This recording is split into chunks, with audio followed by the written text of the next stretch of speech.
have a chat about collaboration now. We've had some entrepreneurs on the stage. We've kind of unpacked some quick insights, but also more just showcased who they are today. But let's talk about growth through collaboration. Zoom culture during COVID, I think, was a massive accelerator for creating new networks.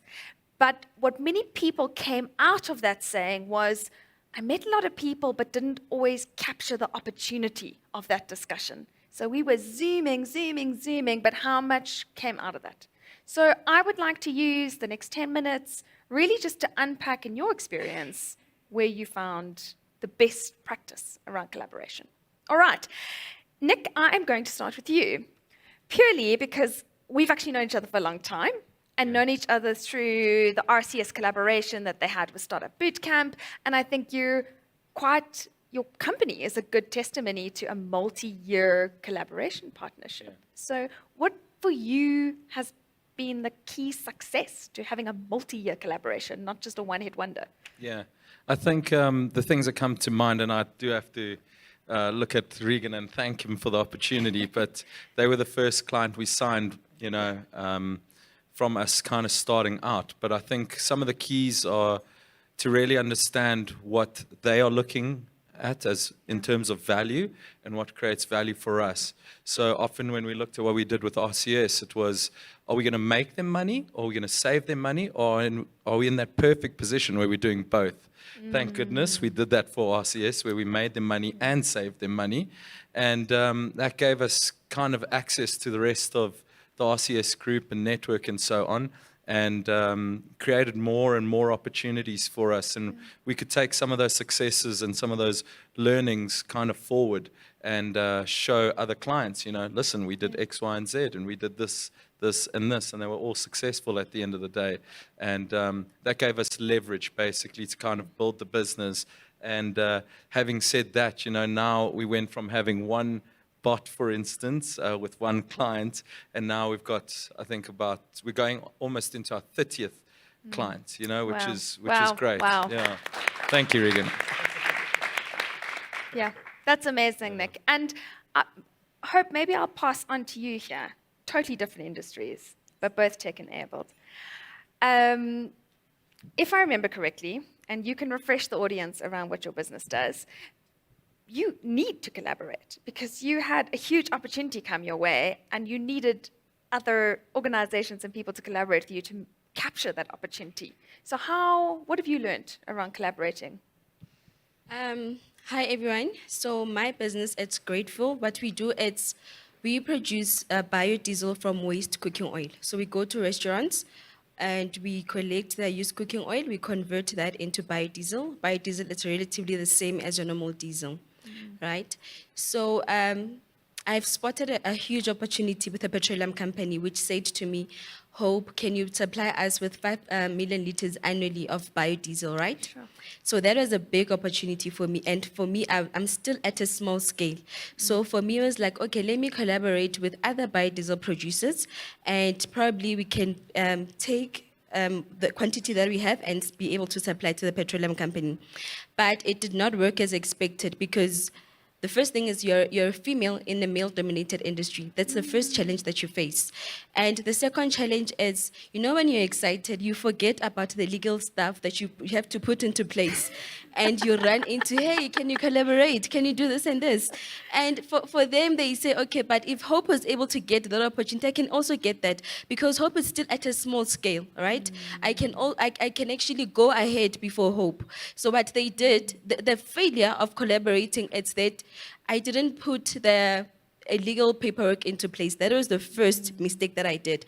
And this other big company, not really a big company, but they were more enabled compared to me. They went to the petroleum company. They said, hey, we can supply you. We heard that you need biodiesel supplies. Fortunately enough, that petroleum company was more faithful on my side. They were loyal on my side. They said, no, we have a current supplier. We need Hope. So, but they didn't tell me. That petroleum company told me months later. That was the first failure that I had. And then that was a realization to say to me that, you know what, go and IP, you need an IP, trade secret, your biodiesel recipe. That's the first thing that I did. And when it comes to the success of it, I could say that, okay, they noticed that, but Hope cannot supply at a large scale. So they say to me that, Hope, can you, this coming November, can you supply us with at least 30,000 liters starting this November? So I was like, okay, there's a collaboration opportunity for me next coming. So the biodiesel facility that I used was in Limpopo, right? So for now, I'm looking at a biodiesel facility that I can lease and collaborate within Gauteng. That's the first opportunity. And then the second opportunity of collaboration, it's the waste cooking oil supply. So I have this waste collection company that says to me that, no, we can work with you when it comes to the collecting the oil in bulk. So for us, it's a marketing strategy when we want to collaborate, and then this is the health dangers of consuming the waste cooking oil, and then this is where you can bring it, and then we can buy it from you guys. So this is how we are planning to collaborate. Thank you. I love those insights. Well, brilliant. I think my experience, I'm in the business of also B2B relationships and facilitating partnerships, getting the basics right. So, Dennis, I'm going to come to you now. You're a startup coach. We've just seen from Nick what he's done well as an entrepreneur, which is turn your clients into case studies and get your clients on board to showcase, to win new business. We've heard from Hope, mistakes. Don't forget the basics. Don't forget the paperwork. Paperwork makes for good friends and family, remember. But also, I think that's a great entrepreneur. She's got her ask list ready, right? Even here on the stage, she's ready. She's like, I'm looking for a partner in Joburg, and I want to market, okay? What have you seen that just one thing that you see entrepreneurs doing badly around collaboration, and one thing you see them doing well around collaboration? Thanks, Caitlin. The one thing, let's start with the bad, is that more often than not, especially in the startup space, you're very inward looking in terms of what you're trying to achieve. So you have this brilliant idea, and it's your idea, and you're afraid to put it out there because people are going to steal it.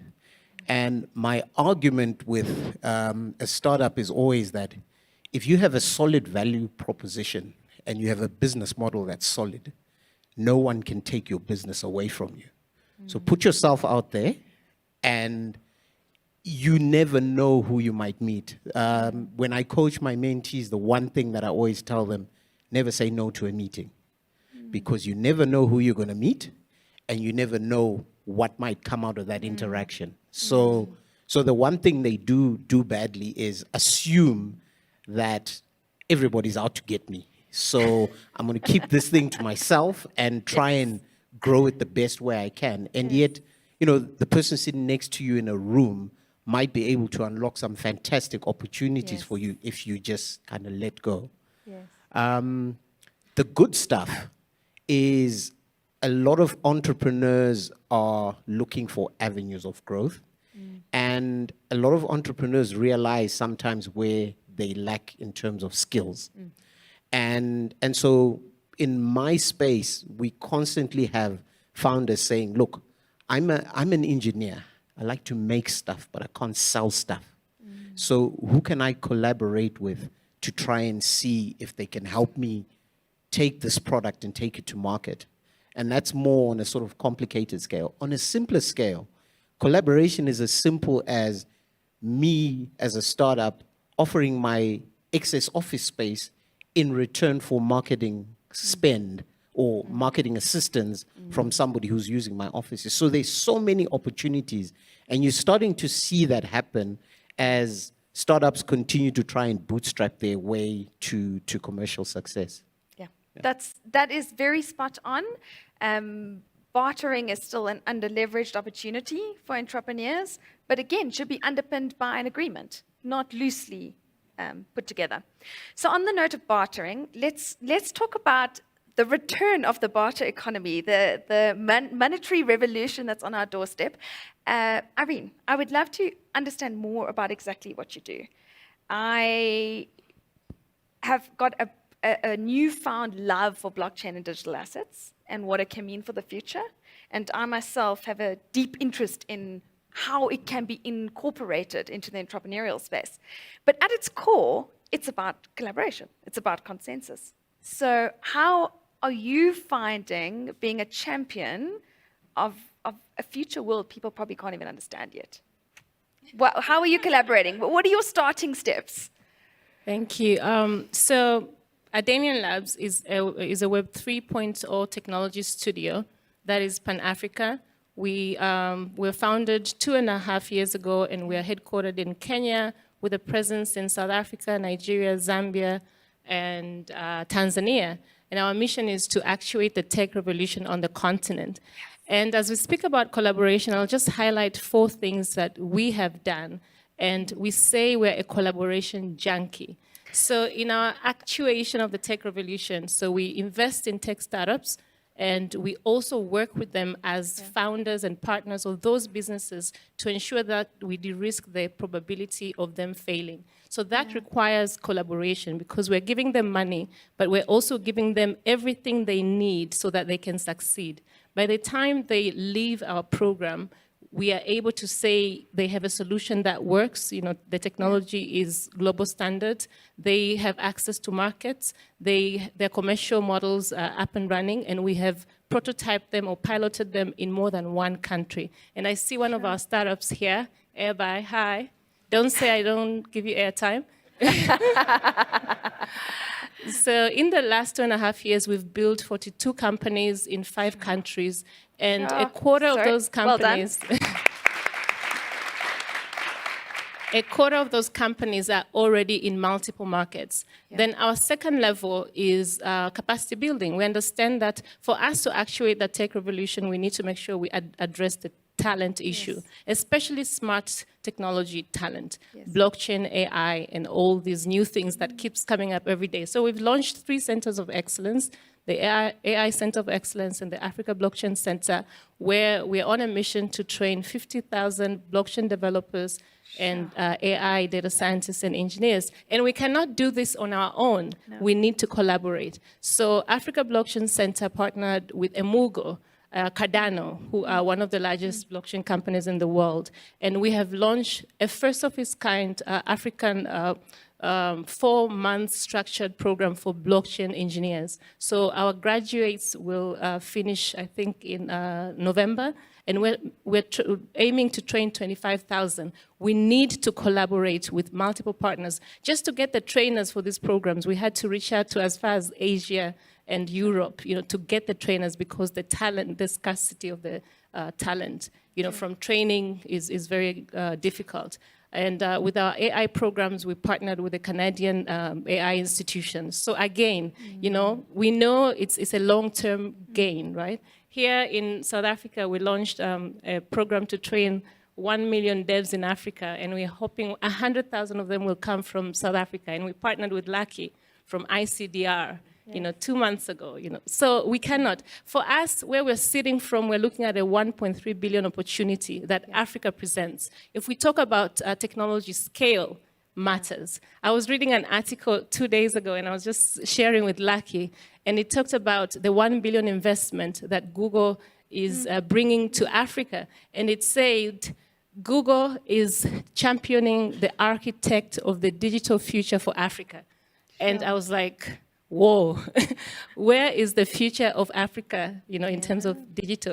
Are we owning it? Yes. Yes, and then the last thing is, again, launching companies here in South Africa, into Nigeria, into Kenya, because, like I said, the opportunities is in the 1.3 billion population. But we can only do that through collaboration. How do we partner with LevelUp so that we can take the companies that are ready to, you know, to pilot in Nigeria or in Kenya and bring the companies and technologies that are already there here. For us, with lack of resource, lack of talent, lack of so many different things and all the challenges we have, our only way out is collaboration. So I'm looking forward to collaborating with you.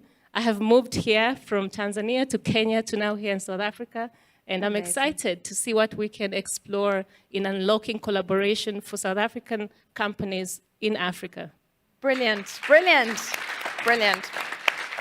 So Irene, you're closing off nicely for us, sharing that we should be collaborating beyond borders. So think bigger around collaboration, and build for the future when you build with collaboration. And perhaps that's a call out to the room. Use your fellowships. There are many people here from just different African countries. We've got Irene who's hyper connected. We've got someone like McKevin in the room who's extremely connected across Africa. Meet people and build relationships to think bigger for collaboration.